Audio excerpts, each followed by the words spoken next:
Family Secrets Unveiled. The Sister Who Stole My Fiancé. Before we begin the story, make sure to subscribe to our channel and never miss more incredible stories every day. I found them in the laundry room at our engagement party, where music is muffled and the door sticks if you pull. My sister's lipstick stained the collar I ironed. My fiancé used his private laugh. His hands were on her waist. Her hands were where vows were supposed to be. The dryer hummed like a witness. I didn't scream. I didn't drop the cake server I held like a tiny weapon. I said her name, once, and watched the color drain from the only face that mirrored mine since childhood. She stepped back first, not sorry, calculating. He whispered, "It's not what it looks like," in a voice that meant it was exactly that. In the hall, our mother told guests about the locket given to the eldest daughter.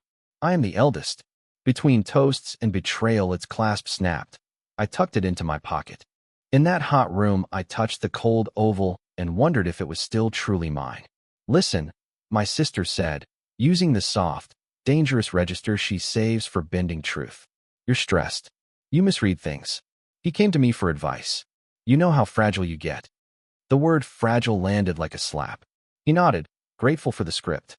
"We were planning a surprise," he added. "For you. For the locket." Their pupils fought for light. A surprise. For me? I pictured our father's study and the safe behind the wedding photo none of us like, where Mom's smile looks borrowed. I thought about the ledger of house expenses my sister kept after Dad's surgery, the numbers that never added up, the way she changed the subject when I asked about the deed.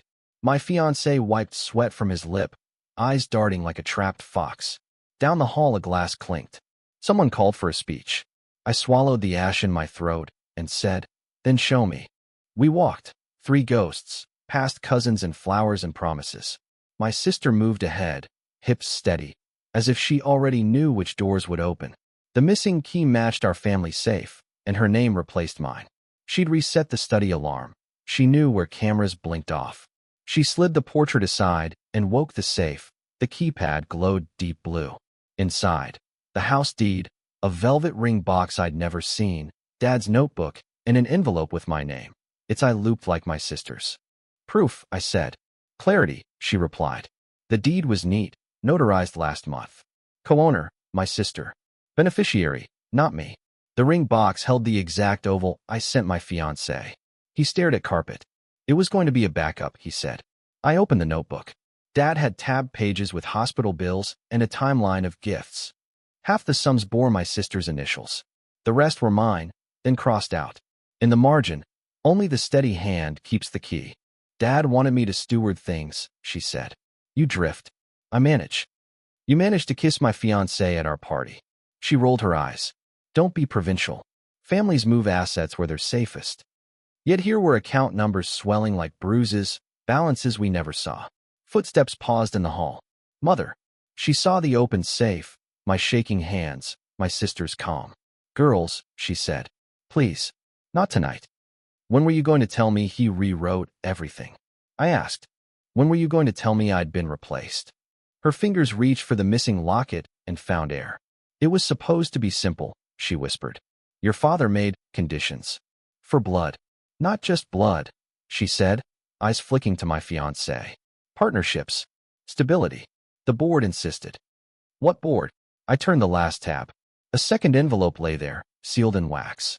My sister moved to stop me. I broke it and slid out a single-page amendment, notarized and final. Clause: if the elder daughter's engagement dissolves, successor privileges transfer to the younger. Effective tonight. I looked at the witness line and felt the floor tilt. The witness signature was my mother's name, dated hours before our party. The signature glared at me like a wound. My mother's looping script, ink still fresh, was a knife between my ribs. I'd grown up believing she was my shield, but here she was, my betrayer's accomplice. "You signed this." My voice cracked, brittle and sharp. Her lips trembled, but she didn't deny it. "It was necessary," she said softly. "The family can't afford risk. You fall apart too easily." The words hit harder than any slap. Fragile. Risk. Replaceable. My sister stood smugly between us, the chosen one, her hand brushing my fiancé's sleeve like she'd already won. "You both plotted this," I whispered. "Behind my back? While I planned a wedding." My fiancé finally spoke, eyes flicking between us, guilt smeared across his face. It wasn't supposed to happen this way, he muttered. I love you, but… Stop, I snapped. Don't you dare use that word. My sister's smirk widened. He loves security. Stability. You call it betrayal. I call it strategy. Isn't that what Dad always said?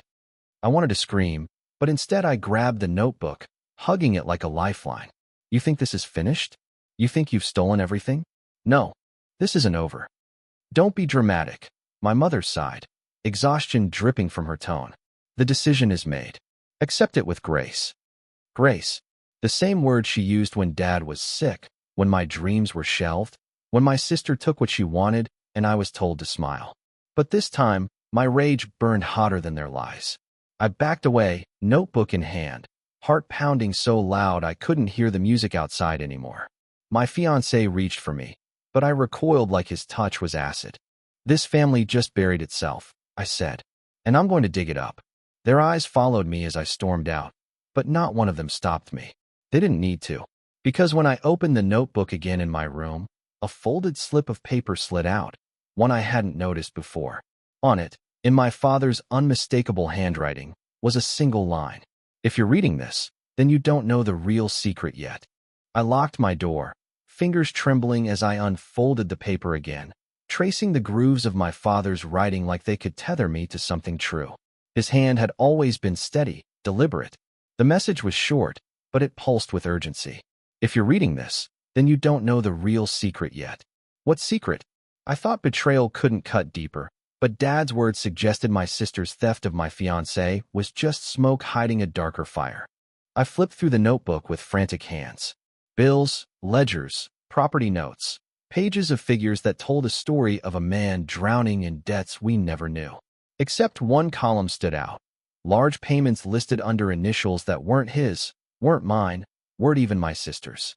They matched a name I hadn't heard in years. A.L. I remembered it only because Dad once snapped at Mom when she whispered those letters. Never in front of the girls, he'd said. Back then, I thought it was about an old business deal. But now I wasn't so sure. My phone buzzed. A message from an unknown number. You shouldn't have touched the notebook. Some things were meant to stay buried. I froze, scanning my room like shadows might move.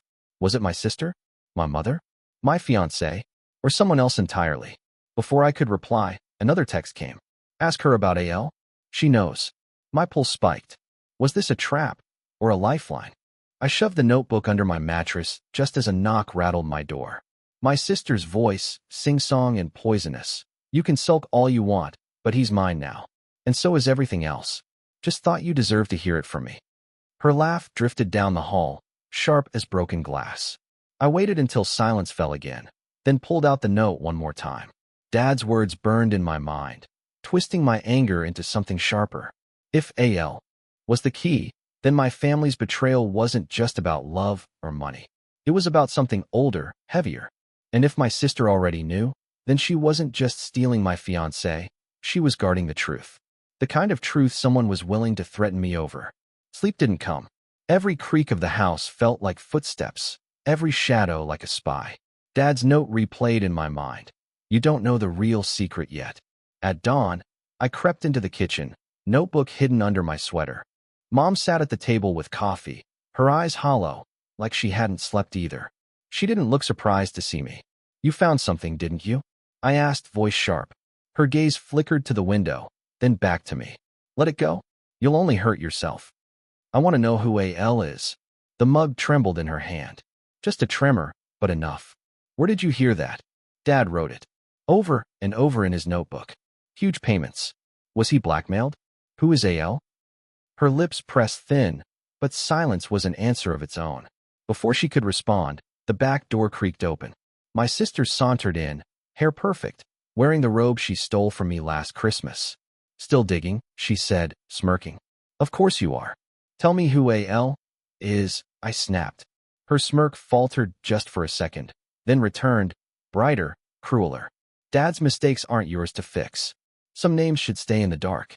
My chest tightened. So you do know? She leaned close, whispering so only I could hear. And if you don't stop, you'll regret ever asking. He isn't just a name in a ledger. He's the reason this family still has a roof. and he doesn't like being exposed. My blood ran cold. Her words weren't just a warning. They were a threat. She straightened, kissed Mom's cheek like nothing had happened, and left, humming. I turned back to Mom, desperate. What does she mean? Was Dad involved with something criminal? Mom's eyes filled with tears, but she only whispered one sentence before fleeing the room. Your sister isn't the only one he promised to AL. Her words chased me down the hallway, echoing louder than footsteps. Your sister isn't the only one he promised to AL. Promised. Like daughters were bargaining chips. Like we were part of a deal struck in smoke-filled rooms. My stomach turned. I slammed my bedroom door and dragged the notebook from under my mattress. If Dad had promised us, where was it written? My fingers tore through the pages until I found a section tucked between invoices, agreements. There it was, scrawled in his heavy hand. Arrangement secured with A.L. Protection of assets guaranteed. Compensation, future alliance. Daughters as collateral. Daughters, plural. I nearly tore the page in half. My throat burned with betrayal, grief, and something darker, shame. My father had bartered my life like stock in a portfolio. And my sister, she wasn't stealing my fiancé out of love or envy. She was fulfilling a contract. My phone buzzed again. Unknown number. He chose her first. But your turn is coming. I dropped the phone like it was hot iron. Whoever A.L. was, he knew I'd found the truth. My skin crawled with the weight of unseen eyes. That evening, at dinner, my sister wore my engagement ring like it belonged. My fiancé sat beside her, pale and uneasy, but silent. Mom pushed food around her plate, refusing to meet my eyes. Pretty, isn't it? My sister purred, holding her hand up to the light. Some jewels are meant for the right finger. Some jewels, I said evenly, carry blood on them.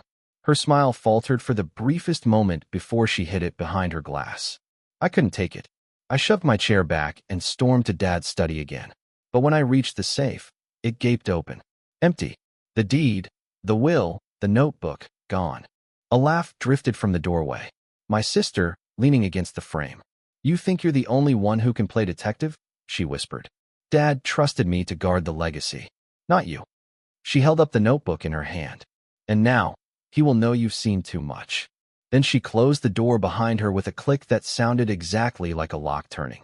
The click of the lock cut through me sharper than a blade. I lunged at the door, yanking the handle, pounding with my fists. Give it back. My voice cracked, half rage, half despair. On the other side, my sister's laughter floated like perfume, sweet and poisonous. It was never yours to keep, she said softly, almost lovingly. Dad trusted me because I don't fall apart. I pressed my forehead to the wood, every muscle trembling. You're his puppet, I hissed. You sold yourself, and me, for scraps. Her reply was ice. Scraps? You think A.L. is a ghost in a ledger?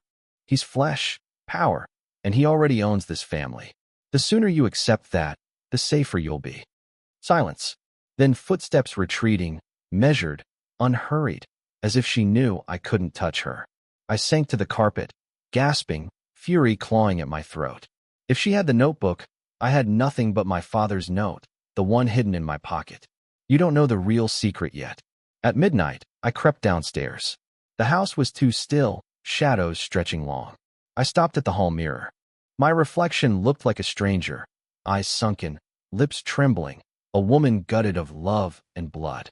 That's when I noticed something taped to the corner of the mirror, a folded scrap of paper with my name. My hands shook as I peeled it free. Inside, a single line scrawled in ink I knew wasn't Dad's. The next move is his, and he's already chosen you. I froze, heart slamming against my ribs. A floorboard creaked above me. My sister's room. Light leaked under her door, a faint shadow pacing. She wasn't sleeping, she was waiting. For me. For him. And the secret neither of them wanted me to discover before it was too late. I barely slept, if at all. Every creak of the house felt like a countdown. The scrap of paper burned in my palm. He's already chosen you. By morning, my sister was radiant, as if betrayal nourished her skin. She swept into the kitchen in silk, the notebook no longer in her hand. My fiancé trailed behind her, looking like he hadn't slept either, but for him it was guilt, not fear. You're pale, my sister said to me, her smile sharp.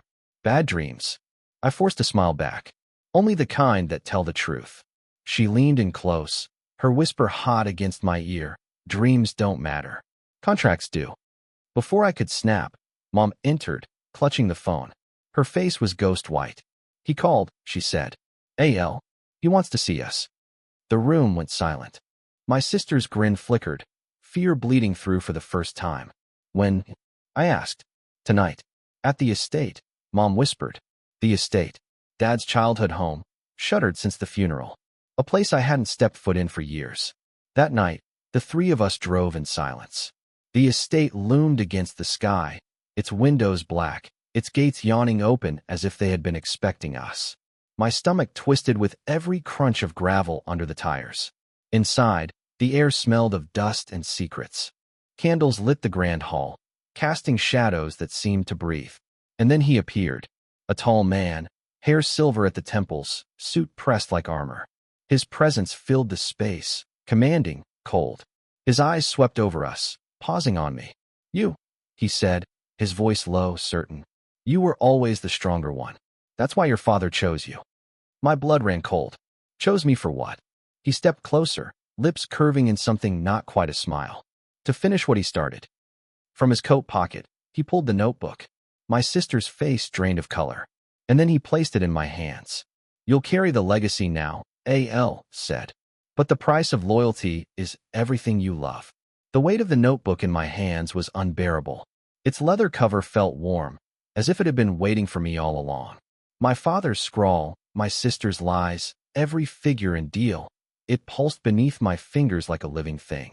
I don't want this, I said, my voice cracking. AL tilted his head, studying me the way a collector studies a rare piece. One has nothing to do with it. Blood binds, promises endure. Your father knew the rules. My sister stepped forward, her composure fraying. No, you said it was me. I was the one he trusted. AL. Gaze cut to her, sharp and dismissive. Your father trusted you to deliver her, not to lead. You were a tool, nothing more. The fury on her face nearly split her in two. You used me. Everyone is used, he replied calmly. Even me. The room spun. My fiancé stood frozen near the door, a silent spectator, shame carved into his posture. I wanted to scream at him, at all of them, but my voice was locked in my chest. L. Leaned closer, his breath steady. The ledger is more than numbers. It's a map. Every name, every payment, every secret family that owes their survival. You hold it now, and they will come for you. Why me? I whispered. Why not burn it all and walk away? His smile was thin, cruel. Because truth is the most valuable currency of all. And you, my dear, are its new banker. Behind me, my sister let out a ragged sob. I turned to face her, expecting rage, but instead, I saw desperation. Give it to me, she pleaded. Please. If you take it, he'll destroy you. I can still fix this. Her hands shook as she reached out, but I stepped back, clutching the notebook tighter. For the first time, I saw her fear was real, which meant mine had only just begun. Before I could answer, the hall lights flickered and died, plunging the estate into darkness. And in that silence, I heard the unmistakable sound of a door slamming shut, locking us inside together. The slam echoed like a verdict. Darkness pressed against my skin, thick and suffocating. My sister's sharp intake of breath told me she was as blind as I was. Somewhere in the black, my fiancé whispered my name, fragile and useless. Then AL's voice rose steady, unbothered. Do you feel it now? This house was built for secrets. Once you're inside, there is no leaving without sacrifice. A candle flared to life across the hall, illuminating only his silhouette, tall, unshaken, the faint silver in his hair catching firelight like a crown. He wasn't rattled. He was orchestrating. My sister lunged toward the light, her voice shaking with rage. You promised me everything. L didn't even blink. And you received exactly what you were worth. She shrieked, stumbling into the dark again, but the sound of her footsteps veered away. A door creaked upstairs. She was running, not toward safety, but toward something else she already knew was hidden here. My gut twisted. She wasn't fleeing. She was hunting. I turned to the man I once loved. His face glowed faintly in the candlelight, pale and clammy. Why are you here? I hissed. Why didn't you warn me? His eyes dropped. Because I was warned first. Your sister said if I told you, I'd lose everything. My career. My family. His voice cracked. You were never supposed to find the ledger. Bile rose in my throat. He had bartered silence for comfort, while I was bartered for legacy. A.L. stepped closer, gaze burning into me. Your father sealed the house with more than locks. He left truths in its walls. She'll find one of them tonight. And when she does, you'll see the price of defiance. From upstairs, a door slammed open. My sister's scream tore through the house, piercing, guttural, real. Then silence. My heart pounded so hard it hurt. Candlelight flickered as if it too was afraid. And A.L., calm as ever, whispered into the dark. One secret claimed her. Another will claim you, unless you finally choose. Her scream still clung to the rafters when I forced my legs to move. The candle shook in my grip, its flame throwing jagged shadows along the peeling wallpaper. My sister's voice hadn't sounded like rage this time. It had sounded like terror. I bolted up the stairs, ignoring A.L.'s measured footsteps behind me. The corridor smelled of dust and mothballs, but beneath it lingered something sharper. Iron, like blood. At the far end, one door stood ajar, light spilling through a crack. My breath snagged as I pushed it open. It wasn't a bedroom anymore. It was a chamber. Brick walls lined with shelves, old files stacked in neat towers, leather-bound ledgers identical to the one clutched to my chest. In the center, a wooden chair bolted to the floor. Shackles dangled from its arms. My sister crouched near the chair, her face ashen, the notebook she'd stolen from me discarded at her feet. Her eyes snapped up when she saw me, wild, desperate. "Don't come in," she hissed. "It's a trap." But it was too late. The door slammed behind me, sealing us both inside. The single bulb above us flickered on, humming. My sister grabbed my arm, nails digging into my skin. "You don't understand. Dad used this place. For them. For him. We weren't just promised, we were prepared." I staggered back, while rising. Prepared? My eyes darted to the files. Each was labeled with initials. Some I recognized, family friends, business partners, even neighbors. And then I saw ours. Mine. Hers. 2 folders, side by side. My sister yanked hers open. Inside were photographs of her as a child, report cards, even locks of hair. A life cataloged. My stomach turned as I opened mine. Similar relics, but with notes scribbled in the margins. Temperament. Volatile. Susceptible to pressure. Marriage alliance critical. Tears blurred my vision. My entire life had been documented like livestock. The door groaned, hinges straining. A.L.'s voice slipped through the crack, calm and cruel. "Now you see. Your father didn't build a family, he bred successors. One of you will claim the legacy. The other will not leave this room." The words wrapped around me like chains. My sister's nails dug deeper into my arm, her breath frantic. "He's lying," she whispered, but the terror in her eyes betrayed her. I tore free and clutched my folder, my hands trembling as I read the last page. My father's handwriting again, jagged, rushed. "Only one daughter survives the choice. The stronger one." My chest constricted. He meant for us to fight. My sister's face hardened, shifting from fear to fury. "Then I'll win. I've always won." She lunged for the notebook in my hands, the one A.L. had given me, the supposed key to everything. We grappled, pages tearing, candlelight dancing across her twisted smile. "Stop it," I cried. "Can't you see he's pitting us against each other?" She laughed, bitter and sharp. "That's the point. Dad trusted me because I'm not weak. Because I'll do anything." The door swung open. A.L. stepped inside, slow, deliberate. "Excellent," he said. "At last, truth sharpens truth." His gaze slid over both of us, settling on me. "One of you will leave here as heir. The other as history." My stomach lurched. "This is sick. You're monsters." He crouched to meet my eyes, his smile thin. "No. This is legacy. Power isn't given, it's taken. Your father understood. Do you?" My sister wrenched the notebook from my grip and thrust it at him, panting. "I'll take it. I'll be the heir. Just say it's me." But A.L. didn't take it. He folded his hands behind his back. "Pathetic," he murmured. "Desperation is not strength. You were tested, and you failed." Her face collapsed, disbelief cracking her mask. "No, he chose me. He chose both of you. A.L. corrected. And now, only one choice remains. He reached into his coat and placed something cold and metallic on the chair between us. A pistol. Its weight gleamed under the flickering bulb, a grotesque invitation. Decide, he said simply, or I decide for you. The pistol gleamed like an open wound in the center of the room. My pulse roared in my ears, drowning out everything but the hammering truth. A.L. wanted us to destroy each other. My sister's hand twitched first. She edged toward the chair, her breath shallow, eyes locked on the weapon.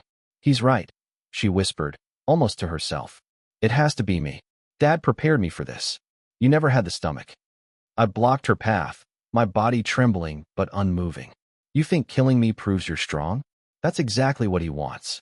To turn us into pawns that eat each other alive. She sneered, but I saw the flicker of doubt. And what? Your plan is to hug it out. You still don't get it. Dad didn't raise daughters. He raised investments. And the weaker stock always gets liquidated. Her words sliced deeper than the gun ever could. A.L. leaned against the wall, calm as stone. She's correct. Legacy has no room for sentiment.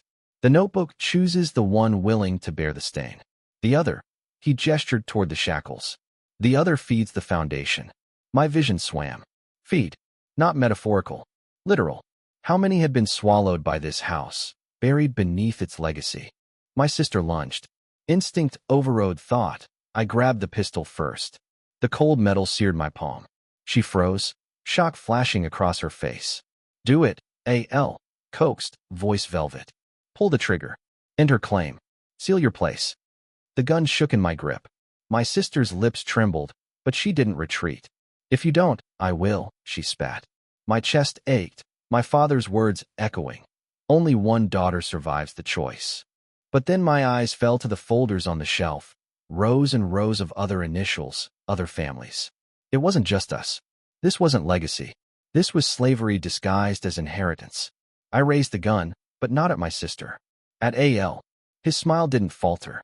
Finally, he murmured, almost proud. Now the bloodline shows its teeth. My finger tightened on the trigger, and the light bulb overhead shattered, plunging us into darkness just as the gun fired.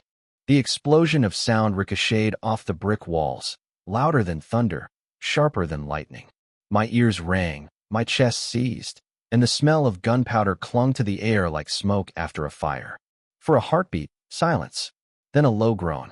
I groped in the dark, my fingers brushing something warm, my sister's arm. She jerked away. What did you do? She hissed, her voice fractured, trembling. I aimed at him. I rasped. My pulse throbbed in my throat. I swear, I aimed at him. A match flared across the room. Then another candle sputtered to life. Shadows sharpened, and I saw A.L. standing perfectly still, untouched. His suit immaculate, his silver hair barely mussed. His smirk carved deeper lines into his face. You think it's that easy? He asked softly. Bullets don't decide legacy. Choices do. My stomach dropped.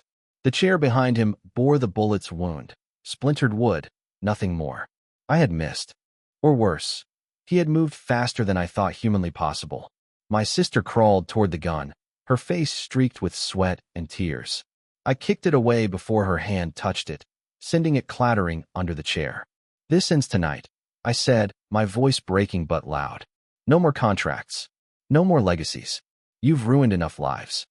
A.L. stepped forward, and for the first time, I noticed his eyes in the candlelight, not cold, but empty, like wells with no bottom. On the contrary, he said, I've built lives. Families, fortunes, dynasties. Your father begged for his place in the circle. You're just his payment plan. My sister whimpered, curling against the wall.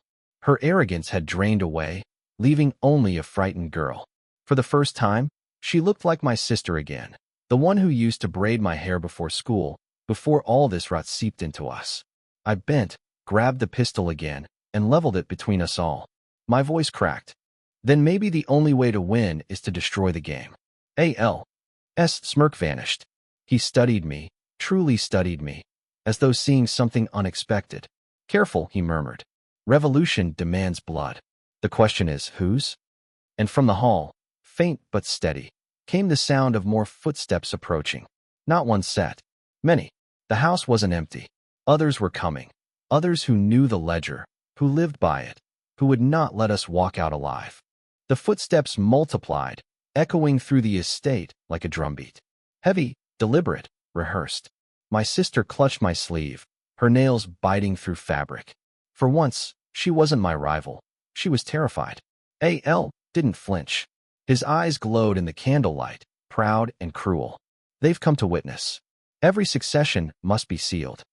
The door creaked open, and shadows filled the threshold. Men and women in suits, their faces obscured, eyes glinting with the same emptiness as his. They formed a circle, silent, expectant, like a jury that had already written its verdict. My hand trembled around the pistol. "I'm not playing your game," I said, my voice raw. A.L. tilted his head, amused. "Then you'll die as a pawn instead of reigning as a queen. Choice is still choice, child." I glanced at my sister. Her lips moved soundlessly, praying, begging, or both. For the first time, I saw her not as my enemy, but as another victim. Both of us were trapped in chains forged long before we were born. The circle tightened. Their whispers rose, a chant I couldn't understand, low and guttural, pressing against my skin. Something inside me snapped. Rage, grief, love, everything my father tried to bury erupted all at once. I raised the pistol high, then aimed not at A.L., not at my sister, but at the ledger on the chair. "Legacies burn," I spat. The shot cracked like thunder. Leather tore, pages erupted, fire from the candle leaping greedily into the wound. Flames licked upward, devouring ink, names, and debts like dry leaves. The circle erupted in chaos. Some lunged forward, others staggered back, their whispers breaking into screams. My sister sobbed, shielding her face from the blaze. A.L. roared, not words, but fury, primal and raw. His eyes locked on me, wide for the first time, stripped of control. "You don't understand," he bellowed. "Without the ledger, the bloodline unravels. You've doomed us all." "Then let it unravel," I whispered. The fire climbed higher, smoke curling into the rafters. The circle scattered, footsteps pounding into the dark. My sister clung to me, shaking, as the house groaned under the weight of centuries collapsing into ash. A.L. vanished in the smoke. Whether he burned or escaped, I didn't know. But his voice lingered, echoing through the flames. "This isn't the end. The circle always survives." I tightened my grip on my sister's hand and dragged her toward the door. For the first time, we ran together. And as the estate burned behind us, I realized, maybe the real legacy wasn't power or contracts or secrets. Maybe it was survival. But the fear in my chest whispered a darker truth. If the circle survived, then one day, it would come for us again.